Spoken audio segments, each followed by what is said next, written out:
అందరికీ నమస్కారం. శ్రీ ఆదిశంకరాచార్యుల వారు రచించిన సౌందర్యలహరి నుండి మనం ఈరోజు 32వ శ్లోకాన్ని పారాయణ చేసుకుందాం.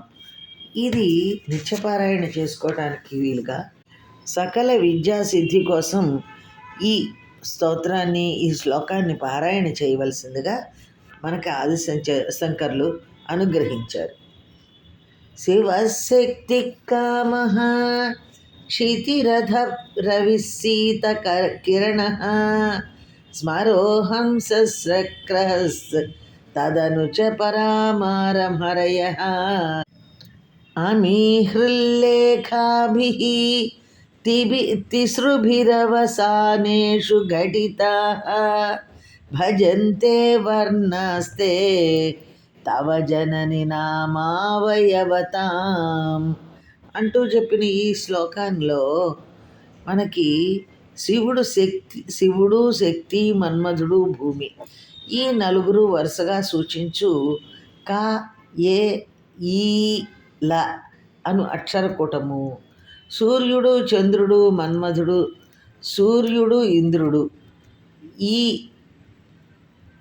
ఐదుగురు వరుసగా సూచించు హ, స, క, హ, ల అను అక్షరకూటము పరాశక్తి, మన్మధుడు హరి, పరాశక్తి, మన్మధుడు, హరి ఈ ముగ్గురు వరుసగా సూచించు స, క, ల అను అక్షరకూటములు వాటి అంతమునందరి విరామ స్థానములందు హ్రీంకారముల చేత సమకూర్పబడినప్పుడు ఏర్పడు ఆ మూడు కూటములలోని మొత్తము 15 అక్షరములుగా భాషించుచున్నవి. అవే జగజ్జనని నీ పంచదశాక్షరీ మంత్ర స్వరూపమునకు అవయవములుగా భాషించుచున్నవి.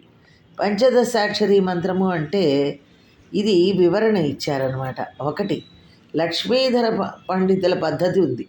క, ఏ, ఈ, లా, హ్రీం, హ, స, క, హ, లా, హ్రీం, స, క, లా, హ్రీం.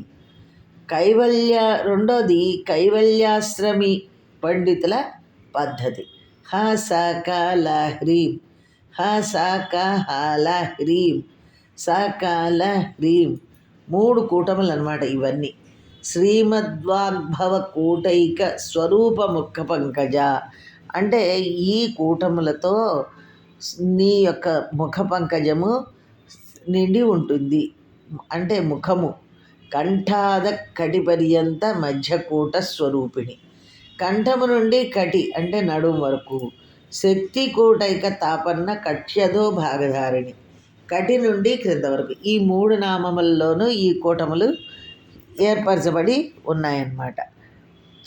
ఈశ్వరుడు, శక్తి, కాముడు, భూమి వీరిని కాయే ఈలా అని, సూర్యుడు, చంద్రుడు, స్మరుడు, మారహరి అనేవారిని హ, స, క, హ, ల అని, ఇతర దేవీ శక్తులను స, క, ల అనే బీజాక్షరాలు సంకేతిస్తే వీటికి హ్రీంకారమును కలిపితే పంచదశాక్షరి అవుతుంది. అంటే 15 అక్షరాల మంత్రం అవుతుంది. ఈ పంచదశాక్షరి చివరి చంద్రకళ అక్షరముతో కలిపితే షోడశాక్షరి అవుతుంది. దీనిని పరిపక్వముగా తెలుసుకున్నవారు తప్ప ఇతరులు సాధన చేయలేరు. పంచాక్షరి అంటే నమశివాయ, అట్లాగే ఇది పంచదశాక్షరి. ఈ అమ్మవారి నామం 15 అక్షరములు గల నామంతో మనం తెలుసుకోగలిగితే మనం ఆ సాధన చేయగలుగుతాం. ఓ తల్లి, దీనిని పరిపక్వముగా తెలుసుకున్నవారు తప్ప ఇతరులు సాధన చేయలేరు. ఓ తల్లి, కకారము శివుడు, ఏకారము శక్తి, ఈకారము కాముడు, అకారము భూమి ఇవి మొదటి ఖండము. హకారము రవి, సకారము చంద్రుడు, కకారము స్మరుడు అంటే మన్మధుడు, హకారము హంస, లకారము ఇంద్రుడు ఇవి 2వ ఖండము. సకారము పరాశక్తి, ఈకారము కకారము మన్మధుడు, లకారము హరి ఇవి 3వ ఖండము. ఈ 3 ఖండముల చివర 3 హ్రీంకారములు వెరసి 15 అక్షరములతో పంచదశి మహామంత్రము ఒప్పారుతూ ఉన్నదన్నమాట. ఓం పరమేశ్వర బీజం, ఈం లక్ష్మీ బీజం, ఐం వాగ్బీజం, క్లీం మన్మథ బీజం, హ్రీం శక్తి బీజం, గం గణపతి బీజం, లం పృథ్వీ బీజం, హం ఆకాశ బీజం, యం వాయు బీజం, రం అగ్ని బీజం, వం అమృత బీజం.